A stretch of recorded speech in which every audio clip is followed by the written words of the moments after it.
Hey, this is a Real Conversation Show. I'm your host, Christopher Robinson, and today we have... Airsa Simpson. Constance Burrell. Daniela. So today's a special edition. I've had some questions. I've been talking with some people, developing sort of a set of questions and topics that we want to talk with young black women about. So today we have our panel of young women, and we're going to just get into it. So the first thing is, I don't want to create any bias, so I'm just going to ask you a very general question. What would you say is the state of the relationship between black men and women? Just first thought. The first thought for me that I would say the state is it's rocky. Are we gonna just put a word out there and go from there? Okay. Rocky. Rocky. I'm gonna say rocky.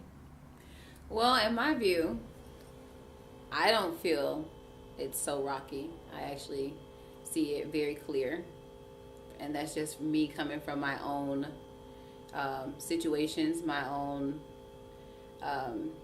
times that I've had to actually deal with black men and myself. So I don't see it as so rocky or bad, but that's just my view.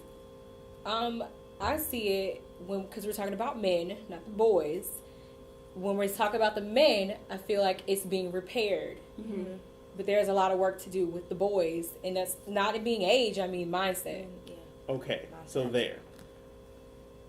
The fact that you chose to use the word boys, so that speaks to something, though. So what do you mean by that?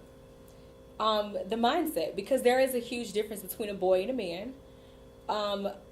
I do see a lot of men that I consider to be men, meaning respectful, know how to treat women, know what, if they see a woman struggling with bags, he's going to help her. Whereas a little boy is going to sit there and say, let me talk to you or whatever, instead of trying to help her with the bags. Because that's happened to me before. Mm-hmm. Me and my best friend changing a tire, and boys were like, what's your name or whatever. Do you see us trying to change a tire? Yeah. Anyway.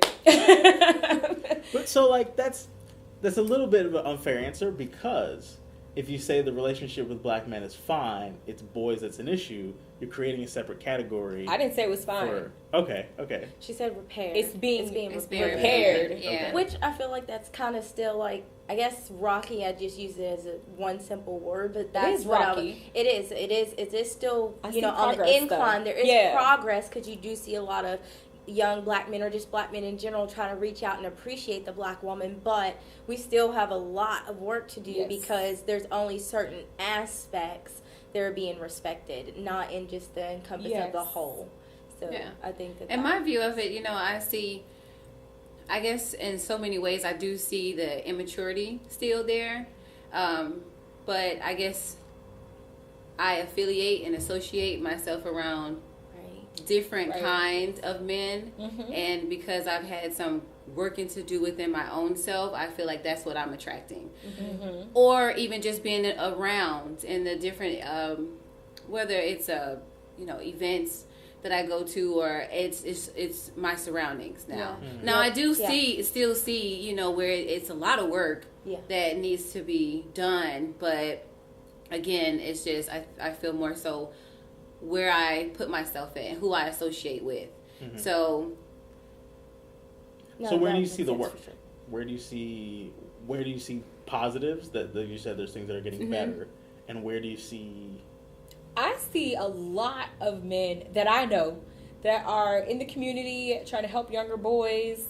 I can name drop, but it's a lot of men that I see actually trying to help the younger community bring it in and reel it in. It's a lot of black men that I see trying to build healthy relationships with black women. It's a lot of black men that I see becoming educated. I see a lot of black men being in their children's lives and promoting that. Right. Exactly. Yeah, most And definitely. making that, and it's sad that we have to make it a thing, but I see that they're making it a thing. They're making it kind of look it's cool. sad, but it's a good But thing. it's a good It thing. is a Because if good we thing. need to do Right. that, then hey, I'm all Kudos. for it. Yes. Yeah, I was like, the whole Team Natural thing. I was like, yes, if we're gonna have to make this a big deal, then fine. To help Yes. women embrace who they But are. I see it. I was like, I am all for I it. see So it. Yeah. you see it. And when We I see it. said boys, I see boys that we see they sit on Facebook or whatever social media platform, and they say, "Oh, these hoes, this that." That's a boy to me, because then your mind is not matured enough to understand the difference. Like, oh, I don't want these hoes, whatever. Okay, you shouldn't want a hoe. You should want a woman, but your mindset isn't there. So the woman's not going to want you. You don't even know who you are. Yeah. Exactly. If you're sitting there calling black women bitches and hoes, you don't know who you are. Exactly. To me. And because if you knew who you are, you appreciated who you are, you understand what the black woman is, who she is, and how and why you should respect the black woman. Yeah. So Yeah. there's a big difference between boys and men. Yeah. Huge There's difference. no fine line. Well, and that even goes to say, even when men approach you, you know, boys, I still see they Yes. approach you with "What's up?" Or the cat, Or- it's like all these Black shirt, black when shirt. you gonna let me take you out? Wait a minute. How about how's my day? Right. Yeah. How about how am I? How about, you know, are you okay? And then so I feel that I see that a lot with men, where they're wanting to know how you're doing. They are wanting to know how's your day. They're wanting to know what they can do to help you and your kids if you have a child or children. And in many different ways, and it's not all about money. You know, I've experienced men, you know, bringing food, like going grocery shopping, not you know, my kid's father or a friend of mine, kid's, you know, father, but literally going and get groceries and bringing them to the house, and you're not even having to ask, only because they know that you're a single mother and they know the necessities that need to, you know, that you have to have. Right. So I think it's but boys, they just want to know what's up. Yep. And they just want to know, can they take you out somewhere to get drunk and, you know, have their way with you. They want to know how you can benefit them. Right. Exactly. It's So- a dual relationship here. Right. Let me understand you and you understand me. Another Exactly. thing That's with the boys that you see today, and I see this a lot, when a man approaches you, and I had a man approach me yesterday. He came up to me and he was like, "Hey, how you doing? You know, I don't mean any disrespect, but are you single or do you have anybody?" I said, "No, I have somebody. You know, I can't talk to you or whatever." But he was like, "Okay, I appreciate that. I respect that." Whereas I have had boys say, So? you know, "Oh, you know," and you know, they just go off. I don't nobody want to talk to you anyway. You this and that, blah blah blah. And I'm like, "Okay, great, sir. All right." That's a huge difference. A man that is mature will understand that this is not a rejection. I'm just saying that I'm not available. But Yeah. So, well, here's one of the issues, right? And I think it has to do with sort of the overall relationship, right? Mm-hmm.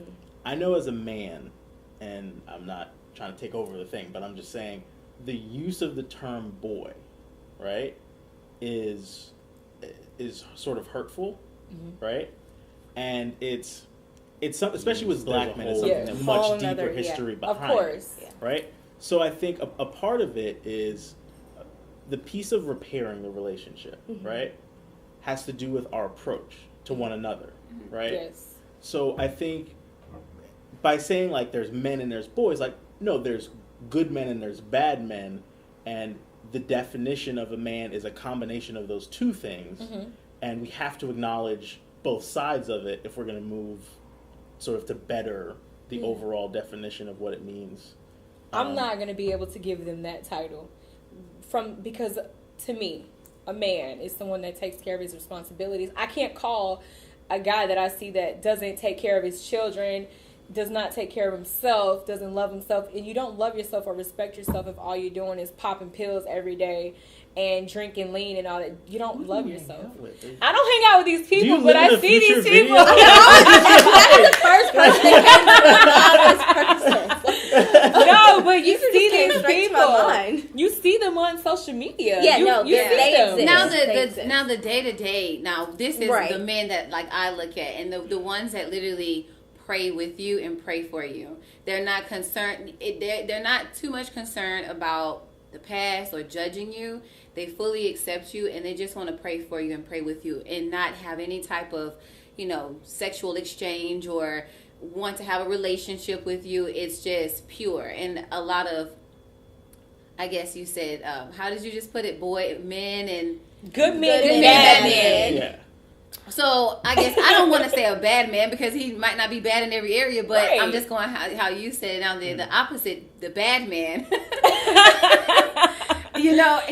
to me he's not a good caretaker, and it's it's something that I look for as far as a good man, you know, and how they respond, you know, and how they're there for you and how they help you take on different responsibilities that are yours, but hey, I want to help you. They're there to help, to enhance. And so I think that's, you know, that's the different things I see and look at. Yeah. I also think we need to touch on the fact that it's not even just a good man also be like all of that, yes, for sure. But also being able to be with someone who's willing to take the step of opening up to you. I think that's really good. That is a healthy dynamic to have in a good relationship with a good man who is understanding that if I'm open and vulnerable with this woman, that she's not going to hurt me. And that's not what we see often. No. It's just not. And being in that type of relationship has opened it up to a whole nother like level to where I'm like, you know, there are so many people missing out on the fact that we are able to say these particular things in the relationship and expect for one another to not even use that against each other, but to use that to be like, you know what, I'm here whenever you need me, just let me know. And I think that if we say as a whole with the relationship between black women and black men, no, that's not there yet. And I think that that's what I see. That's a big thing for me. I think because of the history of black men and the things that black men have gone through and still are going through, right. I feel like a lot of us expect for black men to not show emotion, not tell each other how you feel, and just keep it in. And, I'm this macho man. So then when it comes to a black man in a relationship with a black woman, the black woman is thinking, well, he won't tell me how he feels and this and that. So that's not allowing the relationship to grow and to flourish, because he may not even feel the way that you're thinking in your head that he feels. He could feel completely in love with you, but she has to be open. Right. Yeah. But sometimes he won't let that guard down to tell her that. Well, that's when you have to be ready before you even step into it. Like, you have to know that, okay, this is my approach. In order for me to get this woman, because she's already set the tone, in order for me to get her, I'm going to have to be completely open with her and completely honest with her. And I think as a good man, you're going to be more aware, and you're going to really watch her, and you're going to open up to her. You're going to want to open up to her, because if you don't, then you're not going to have a chance with this woman. Unless you want a little girl. Right. Right. Or you want someone who doesn't know themselves. Or little girl. Okay. But, so the thing is or a grown woman with a little girl mentality. How about, let's say like that? And that's what we meant about the boy. It's a mental but it's just thing. Because of the history, as a black man, when you hear the word boy, it becomes a whole different. Beat down. Yeah. And what I wonder is, I think what has to happen in order for things to move forward is there has to be, a lot has to be let go. Mm-hmm. Oh yeah. Between black men and black women. Yes. And in order to have, because no matter what your intentions are, right? If we sit down at some sort of philosophical table, and I'm coming, and the conversation is, well, you're a bitch and a hoe because, and you're a boy because, we'll never move beyond. Exactly. And that's what we keep giving each other, a bunch of disrespect. Yeah. Hurt, Yeah. But that's maturity too, because at a certain point when you become awakened and you're like, wait a minute, my actions are very hurtful, and this is what I need to fix, because otherwise I'm going to keep running otherwise I'm going to run my husband off, or vice versa for a man. Otherwise I'm going to run my wife off. So I need to look at myself and evaluate myself, because I'm not perfect. And we know when we're trying to be hurtful, or when we've been petty, or when we've been angry. Of course. We know that. We're aware. So thank you so much. we know we we're are. good at it, though. Yeah. It's when you've gotten under responsibility. somebody, you're like, wait a minute, I knew I shouldn't have done that. And I'm very conscious too, so I think about them. Like, I should Me have too. said Or that. you're sitting there like, should I text this? No, you I'm not gonna shouldn't, do because it. you already asked yourself. I'm the queen of question. deleting. I'm like, that ain't even worth it. It goes with the You taking. came a long way. It comes with a part of taking responsibility. With maturity, you're more willing to take responsibility of the fact that you understand your actions are not just towards you. It's a dynamic of other people. Yes. So I think it was like kind of how you said when you and I met, that it was completely genuine of, this is another beautiful, smart, intelligent black woman to another one, and let's be able to connect and help each other. It was not even remotely You know what I'm saying? There wasn't even not one ounce side of lips and you know, because we've all seen it. Yeah. You know, we've all experienced it. So it was. That's where it comes from. The maturity, the responsibility, the inner work that's had to been done between all three of us ladies and even you to be like, you know what? This is all just mutual respect and genuineness of the simple fact that we can all sit here and do the same thing. Yeah. And that goes into your relationships too. It's not a acceptance. It's not let's see who could be better at this time. No, we're not in a freaking game. So here's what I'm really curious about. That I sort of want to ask the group about. So we've talked about the relationship between black men and women in actual relationships, right? But one question I have is like I was recently in New Orleans, right? It doesn't happen as much here because this is a small town and I'm not walking, around. But in New Orleans, like walking down the street, right? Mm-hmm. It's a hypothetical question. If you're walking down the street and you're by yourself, right? Mm-hmm. And there's no one on the street. Versus if you're walking down the street and there's black men on the street, do you feel safer? Like, I wonder if the presence of, like, not people that you know, not just in general, does the presence of a black man make you feel safer? Does it make you feel more weary? If you were in a situation, would you feel better if there were black men there? Would you feel worse?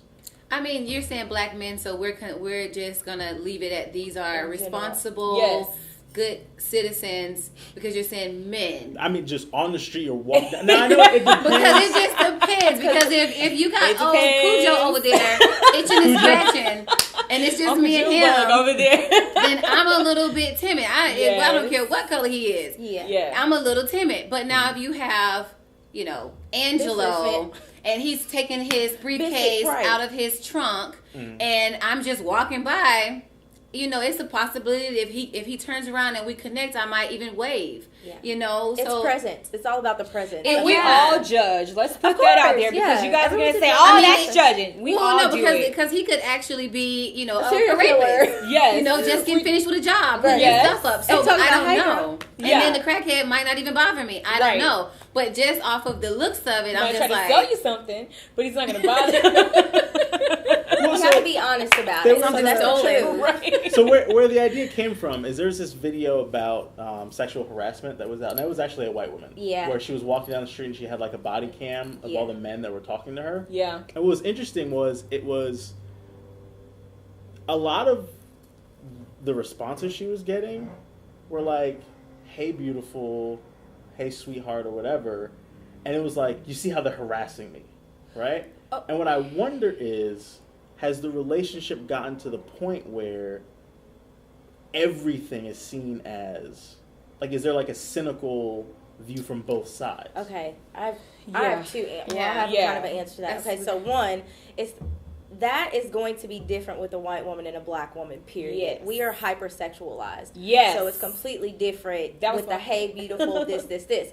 However, where there's been a heightened sense of feminism, right now, anything that is remotely not coming up and saying, "Excuse me, ma'am," in the feminist world is going to be looked at as catcalling, whatever, because it's all about respecting the woman. However, that to me is not being disrespectful. If I'm walking down the street and someone says, "Hey, beautiful," I understand that's the first thing they're going to see is my beauty, so I can't be mad at them. I can't, you know what I'm saying? However, the disrespectful calls that a lot of black women get because we are already hypersexualized, if they would have done that to you or me, granted, we probably still would have got respectful ones, but we still would have got disrespectful ones. Because I walk up and down my street to go to the gym, and I get honks, woo, and the everything, and it's just like, that's seriously, fascinating to me. The honks irk my you're nerves. in your car and you're like in semis. That irks I'm like, me wow, so bad. The like, honks. I'm It's just like you're walking. like you're pulling up to a whorehouse and you're honking the horn looking for that irks me. Yep. But what you said about feminism, let's go back to there really fast. I'm sorry, hold on. The honks. The honks. Because I've never seen this. Irk my nerves. Have you ever Come been take a walk honked with at? me, Okay. and you'll get. I guess I don't pay any mind. Me Oh, and my you mom, hear we it. go running like 3 miles. And I'm sure they honk. And it's a lot of, I guess it's just, I think it's different strokes for different folks. Like, she may like to be stroked soft, and I may like a little grud. I think it just depends. Like, I don't get bothered by that. I don't like honks. All. Don't honk at me. My grandmother always said, when you pull up to my house, don't honk the horn, because this is not a whorehouse. Well, honking different. I don't like that either. I'm outside of my house doing that honking. Don't honk. I guess come knock on me. I just don't like the noise of honking. I don't like the horn. Get rid of it.